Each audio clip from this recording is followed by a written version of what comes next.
Assalamualaikum warahmatullahi wabarakatuh. Waalaikumsalam warahmatullahi wabarakatuh. Oke, sebelum kita mulai pelajaran, silakan dicek dulu sekelilingnya ada siapa atau tidak. Tidak. Oke, yang pakai topi dilepas dulu topinya. Oke. Sebelum kita mulai pelajaran, kita doa dulu, oke? Oke. Silakan dipimpin doanya. Berat teman-teman, kita berdoa yang mesti mulai. Berdoa besar.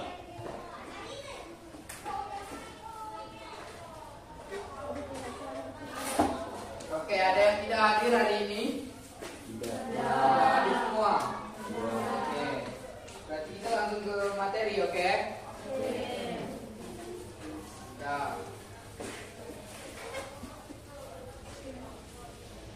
Materi kita melanjutkan materi teks hikayat. Masih ingat teks hikayat itu apa? Masih. Jadi apa saja ciri-ciri teks hikayat? Coba salah satu siswa. Coba. Berbentuk cerita. Menceritakan masa lampau. Mengandung nilai-nilai, menggunakan bahasa informal. Oke, tepuk tangan untuk.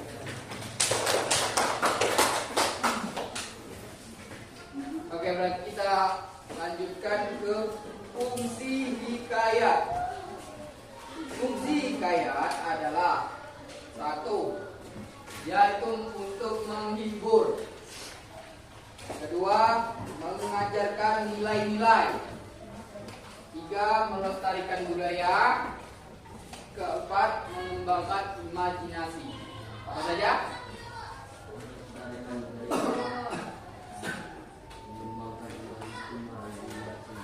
Nomor satu, menghibur. Nomor dua, mengajarkan nilai-nilai.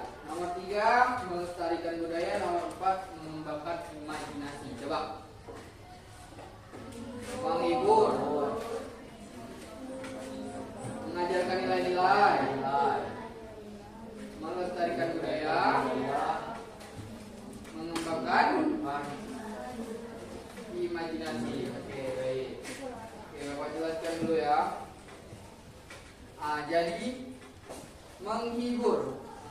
Teks hikayat dapat menghibur pembaca dengan cerita yang menarik dan petualangan yang seru. Cerita yang menarik dapat membuat pembaca merasa senang dan terhibur. Nomor dua, mengajarkan nilai-nilai. Teks hikayat dapat mengajarkan nilai-nilai moral, sosial, dan budaya.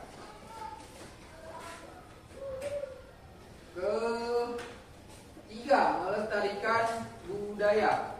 Teks hikayat dapat melestarikan budaya dan tradisi masyarakat dengan memahami dan menghayati budaya dan tradisi masyarakat. Pembaca dapat memahami identitas dan karakteristik masyarakat. Empat, mengembangkan imajinasi.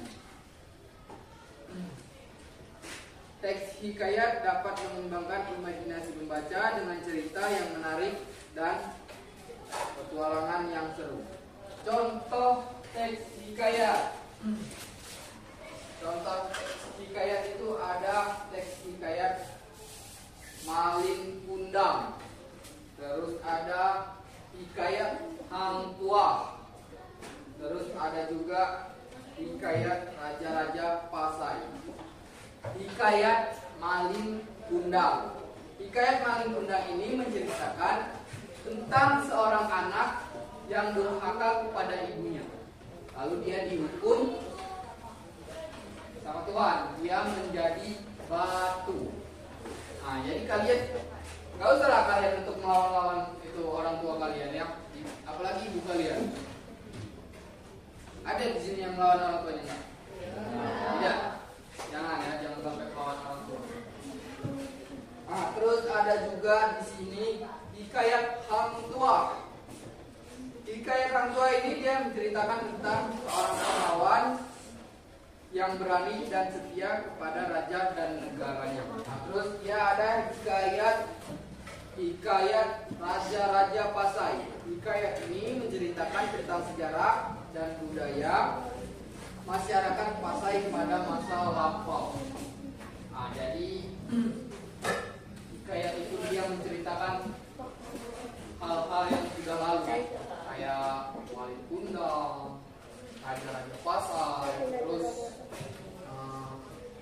hikayat orang tua tadi. Itu contoh hikayat. Oke? Nah, jadi teks hikayat ini dapat menjadi sumber pengetahuan dan hiburan bagi pembaca, serta dapat mengajarkan nilai-nilai moral dan budaya yang penting.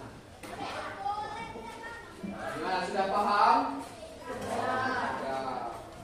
Oke, di sini juga ada ciri-ciri hikayat. Ciri-ciri hikayat itu ada kemustahilan, anonim, kesaktian, istana sentris, arkaik, statis, dan edukatif. Siapa saja? Kemustahilan, anonim, kesaktian, istana sentris, arkaik, statis, dan edukatif. Oke, jadi ciri hikayat tadi ada kemustahilan.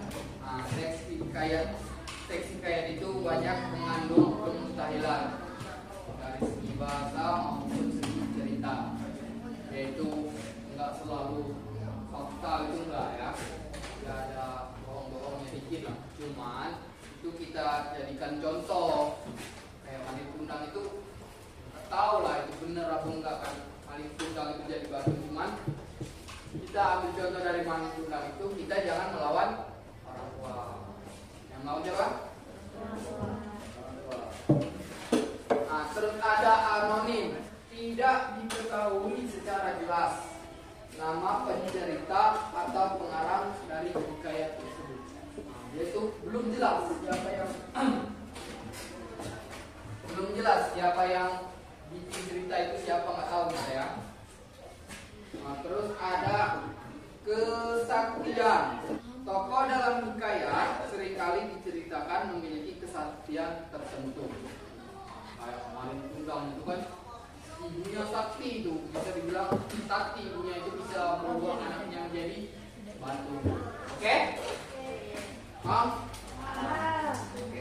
Oke, terus ada istana sentris. Hikayat seringkali bersifat istana sentris. Biasanya itu berlatar kerajaan. Contoh kerajaan, ada yang tahu coba? Kerajaan Sriwijaya. Kerajaan Sriwijaya itu kerajaan yang berada di Palembang ya, di daerah kita itu. Terus ada juga itu Majapahit ya. Terus ada arkaik. Arkaik itu ya bersifat arkaik, menggunakan bahasa yang sudah lampau. Jadi bahasanya itu sudah lampau. Kalau bahasa kita itu bahasa bahi, bahasa lama. Oke? Nah, terus di sini ada statis. Statis, penggambaran dan penulisan kisah dalam hikayat tidak memiliki banyak perbedaan dengan hikayat lain. Terus ada juga edukatif. Yang terakhir nih, hikayat biasanya mengandung amanat baik yang dapat dijadikan pembelajaran. Nah, sudah paham? Sudah paham ya. Terus di sini ada struktur hikayat. Struktur hikayat itu ada abstraksi, orientasi, komplikasi, resolusi, dan koda. Apa saja? Abstraksi, orientasi, komplikasi, resolusi, dan koda. Nah, struktur hikayat tadi ada yang pertama abstraksi. Abstraksi itu berarti gambar besar dari cerita. Oke? Terus yang berkaitan dengan beberapa aspek seperti aspek tempat, latar, waktu, dan suasana. Terus ada komunikasi, urutan kejadian yang mengarah pada puncak masalah. Paham? Paham. Kurang semangat ini kayaknya ya. Nah, kita tunggu semangat aja dulu, biar kalian semangat, oke? Soalnya kalian sudah lesu sekali kayaknya. Kita tunggu masih ingat tepuk semangatnya? Oke. Tepuk semangat. Semangat.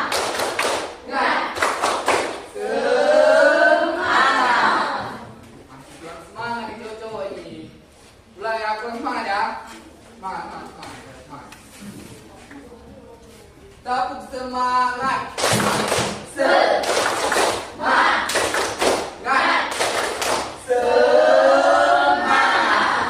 Gitu semangat. Lanjut ya.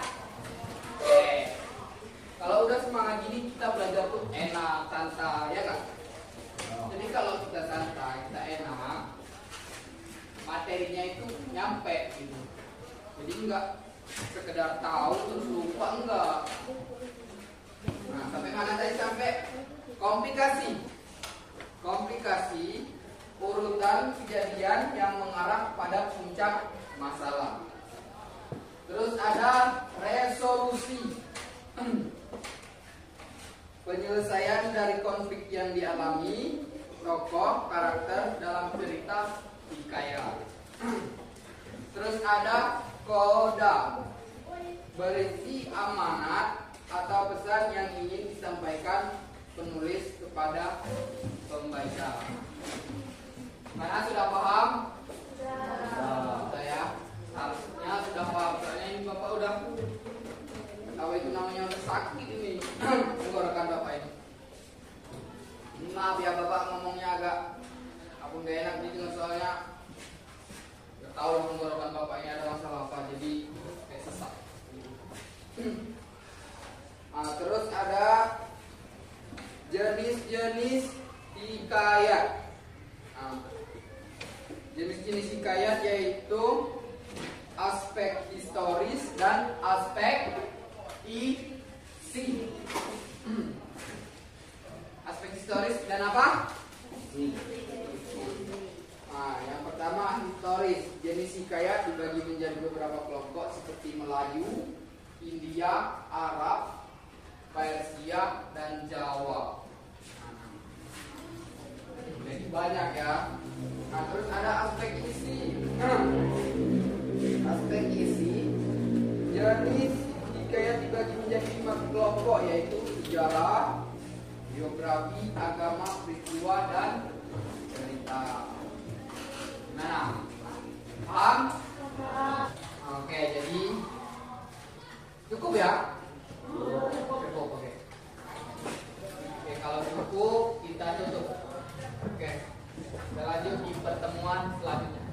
Oke, silakan Afif. Berat teman-teman, kita berdoa kepada yang kedua. Doa selesai. Semua kita bersalam kepada Pak Ustaz.